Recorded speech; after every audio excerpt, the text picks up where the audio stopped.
really don't like days like this. These days, they suck. It's raining outside, and I have to go see my probation officer.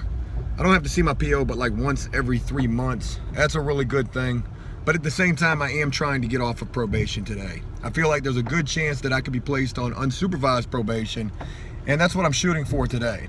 I've done what's needed to be done for probation, which is stay out of trouble and also pay off my court fines. Now, I haven't paid all of my court fines off just yet, but I have paid off the court fines that I am on probation for in this city.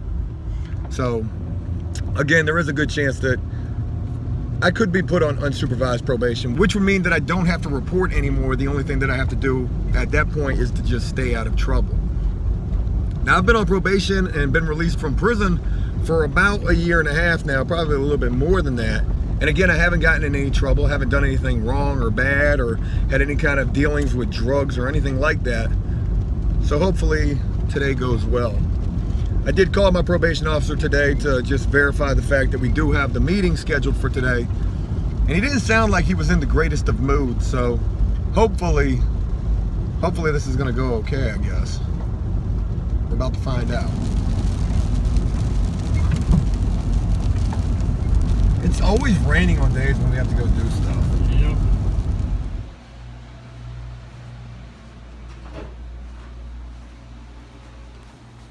I knew this morning when I called my probation officer something was wrong. I could hear it in his voice. Usually every time that I call, he's usually really happy to hear from me. But today when I called, it was a little bit different. I could definitely hear something was on his mind.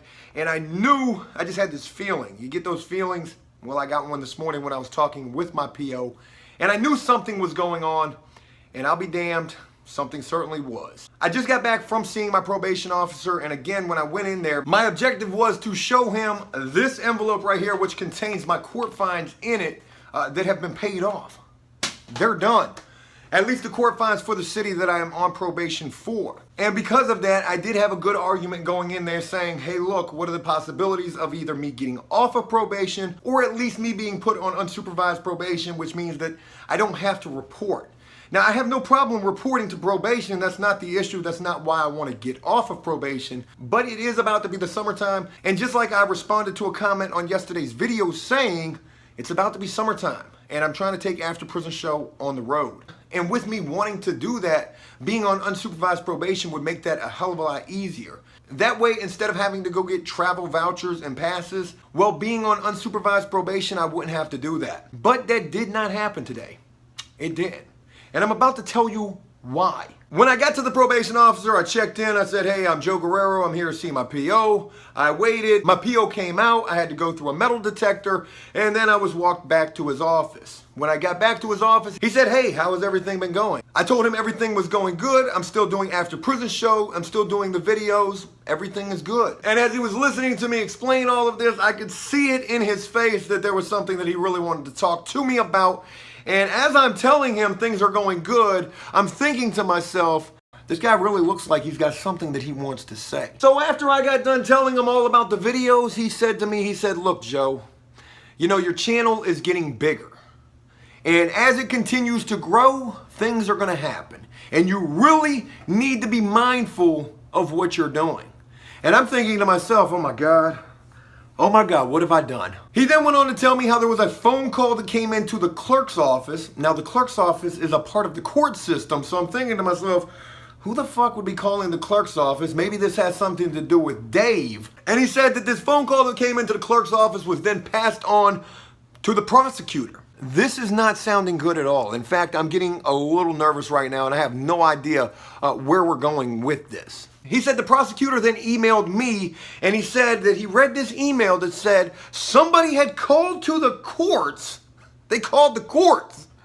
And this information was then passed on to the prosecutor, who was then passing it on to my probation officer. But he told me that somebody had called up there and basically said that we were doing tattoos. Yeah, that's what it was about. It was about the tattooing. They tried to get me locked up for tattooing.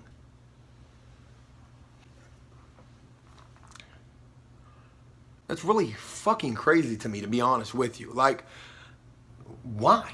Like, who would do this, though? That's the main question that I have. Is why would you do this also? Was it like another tattoo artist? Was it somebody who was just being spiteful or whatever? But yeah, my probation officer told me that somebody had called and said that I was tattooing and that I need to go back to jail for this. So, you know, with this, I'm not exactly sure what's going to happen from this. And, you know, because of all of this, there is a possibility that I might be going back to jail for tattooing. I can't fucking believe it. I've been out here trying to do everything the right way. I really have been. And then something like this happens where there may be a possibility behind fucking tattooing and somebody calling saying, yeah, that guy Joe Guerrero, he's doing tattoos. I honestly don't know what's going to come of this. I really don't. And that's pretty fucked up to think about. It's crazy because you try to do the right thing and all it takes is like the stupidest, littlest damn thing or somebody just being a complete piece of shit. And there's a possibility everything could get fucked up again. I really don't know how this is going to play out. I don't. I'm hopeful that it'll play out in the right way. I'm hopeful that it's, you know, it's going to be okay. And this to me is worse than getting swatted. This is worse than any of that shit because this is actually for real. Like, people are really trying to fuck up other people's lives here. For what, a laugh? A giggle? Some little fucking... What? Do you honestly hate After Prison Show that much? Like, whoever did this, I just really wish I knew who it was. I mean, it's kind of a fucked up situation.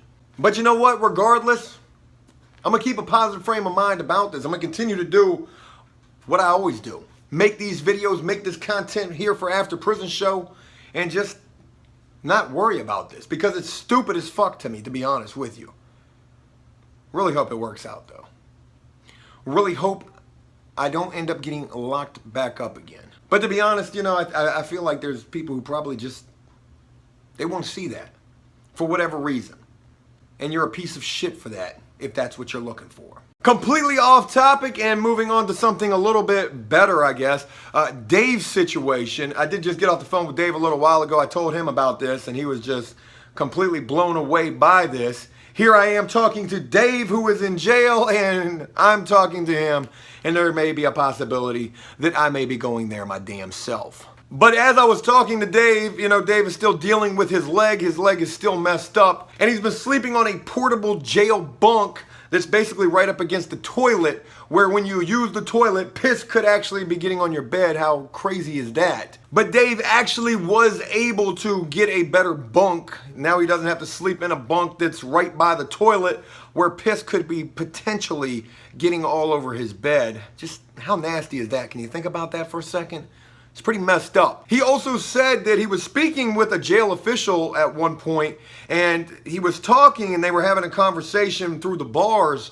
And I guess while Dave was talking, he was cussing a lot while talking. And this jail official said to him, they said, you don't really cuss that much in your videos. And while Dave was telling me this, I was just as blown away as I'm sure he was when he heard this. But it's just crazy to think APS Army really is, you know, breaking all barriers and is really far reaching. There's a wide variety of people who rock with After Prison Show, and I am forever grateful for that. But just as many people as there are who rock with the show, there will be those who don't.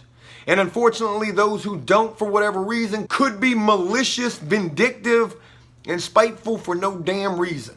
Just like with what I've told you about happened today. It's kind of a fucked up situation if you ask me.